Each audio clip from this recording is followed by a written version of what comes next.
আসসালামু আলাইকুম। কেমন আছেন সবাই? আশা করছি ভালো আছেন।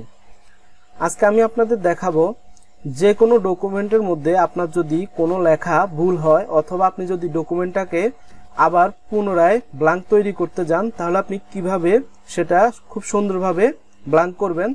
তো আমার এখানে ফটোশপে দেখতে পাচ্ছেন একটি ফাইল ওপেন আছে। তো এই ফাইলটার মধ্যে এখন আমি যদি কিছু অংশ যদি ব্ল্যাঙ্ক করতে যাই অর্থাৎ খালি করতে যাই তাহলে আমি কিভাবে করব সেটাই দেখাচ্ছি। তা আমাকে সর্বপ্রথম যে ডকুমেন্টটা আছে এটাকে আমার আগে দেখতে হবে যেটা আমার সোজা আছে কিনা। যদি আমার এটা সম্পূর্ণ পেজটা সোজা না থাকে অর্থাৎ লেখাগুলো যদি সোজা না থাকে তাহলে আপনি ডকুমেন্টটা ব্ল্যাঙ্ক করতে আপনার অসুবিধা হবে। তা আমি খেয়াল করব আমার এখানে ডকুমেন্টটা লেখাগুলো সোজা আছে কিনা।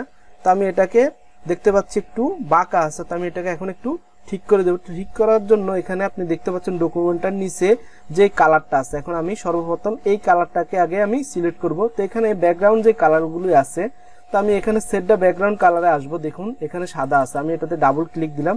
দেওয়ার পর এখানে যে ইমেজটা আছে ব্যাকগ্রাউন্ড কালার আমি এটার উপরে দিলে দেখুন অটোমেটিক আমার একটা কালার সিলেকশন হয়ে গেছে। আমি ওকে দিলাম। এখন দেখুন এখানে সেট দ্য ব্যাকগ্রাউন্ড কালারের মধ্যে আপনার যে কার্ডটা আছে অর্থাৎ যেটা যে ডকুমেন্ট আছে এটার কালার দেখতে পাচ্ছেন। তো এখন আমি যদি এটাকে কন্ট্রোল এ প্রেস করি সংক্ষেপে কিবোর্ডে অথবা কন্ট্রোল টি প্রেস করি তাহলে এটা সিলেকশন হয়ে যাবে। তো হওয়ার পর আমি এটাকে মাউস ড্র্যাগ করে আমার মতো করে আমি যদি সোজা আঁকা বাঁকা করতে যাই তাহলে আমি করতে পারবো। তো এখন আমি এন্টার প্রেস করলে এটা হয়ে গেছে কাজ। তো আমি আমার মতো করে সোজা করে নিলাম, আপনি আপনার মতো করে ডকুমেন্ট সোজা করে নেবেন। তো আমি কন্ট্রোল ডি দিলাম, সংক্ষেপে সিলেকশন বাদ হয়ে গেছে। তো এখন এখানে যে এই যে 25 লেখা আছে এটাকে আমি যদি ব্ল্যাঙ্ক করতে যাই তাহলে আমি এই 25-এর সামনে যেই জায়গাটা খালি আছে আমি এই জায়গাটাকে সিলেক্ট করব সর্বপ্রথম। করার পর আমি এখানে কিবোর্ডের সংক্ষেপে কন্ট্রোল অল্টার ডি প্রেস করব। এটা হচ্ছে প্যাদার। আমি যদি এটাকে যদি 2 নেই তাহলে এন্টার দিলাম। দেওয়ার পরে আমার কি হয়েছে এই অংশটা এখন আমি যদি মাউস ড্র্যাগ করে টান দেই দেখুন কিবোর্ডে আমি সংক্ষেপে কন্ট্রোল অল চাপ দিয়ে যদি আমি সোজা আকারে যদি আমি নিতে চাই তাহলে আমি শিফট প্রেস করব, অথবা আমি যদি সোজা না নিতে চাই তাহলে শুধু কন্ট্রোল অল্ট চাপ দিলে আমি যদি মাউস ড্র্যাগ করে টান দিই দেখুন এটা অটোমেটিক আস্তে আস্তে পরিষ্কার হয়ে যাচ্ছে। আমি কন্ট্রোল অল্ট শিফট চাপ দিলে এটা সোজা বরাবর সামনের দিকে যতটুকু আছে ততটুকু এটা ক্লিয়ার হয়ে যাবে।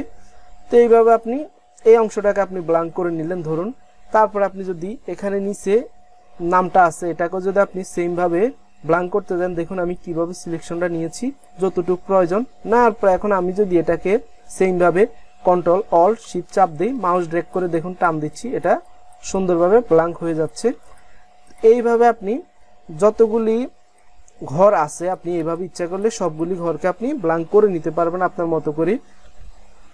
অনেক সময় দেখা যায় এখানে ছোট ছোট দাগ থাকে, এই দাগগুলি আপনি ইচ্ছা করলে এইভাবে আপনি সিলেকশনের মাধ্যমে পরিষ্কার না করে ক্লোন স্ট্যাম্প টুলটি দিয়েও আপনি পরিষ্কার করতে পারবেন। তো আমি এখানে যদি কিবোর্ডের সংক্ষেপে এস প্রেস করি তাহলে আপনি দেখুন যে এই টুলসগুলি আছে টুলস থেকে এখানে ক্লোন স্ট্যাম্প টুলটি সিলেক্ট হয়ে গেছে। তো আমি যদি এটাকে এখন বৃত্তটাকে আমার মতো করে ফার্স্ট ভাগে সেকেন্ড ভাগে ছোট বড় করে নেই আমার লেখার অনুযায়ী আমি ছোট বড় করে নিব। তো আমি এখন যদি অল্টার প্রেস করি যে অংশটা আমি সিলেক্ট করব ওই অংশটাকে আমি মাউস দিয়ে রাইট সাইডে চাপ দিলে সিলেক্ট হয়ে যাবে। হওয়ার পর আমি যদি ওই লেখাটার উপর চাপ দিই দেখুন এটা অটোমেটিক ক্লিয়ার হয়ে যাচ্ছে, আপনি খেয়াল করছেন। তো সেম ভাবে আমি যদি এখন এই যে 23 লেখা আছে এটাকে আমি মাউস ড্র্যাগ করে যদি টান দেই আস্তে আস্তে দেখুন এটাও ক্লিয়ার হয়ে গেছে। তো এইভাবে আপনি ক্লোন স্ট্যাম্প টুল অথবা আপনি মার্কিউ রেক্ট্যাঙ্গেল টুল দিয়ে সিলেক্ট করে করে আপনি পরিষ্কার করতে পারবেন। দেখুন আমি পরিষ্কার করছি। এইভাবে আপনি সম্পূর্ণ ডকুমেন্টটাকে ইচ্ছা করলে আপনি পরিষ্কার করে নিতে পারবেন। তো আশা করছি বুঝতে পেরেছেন কিভাবে ডকুমেন্টগুলো আমরা ক্লিয়ার করে থাকি। তো ধন্যবাদ সময় দিয়ে ভিডিওটি দেখার জন্য।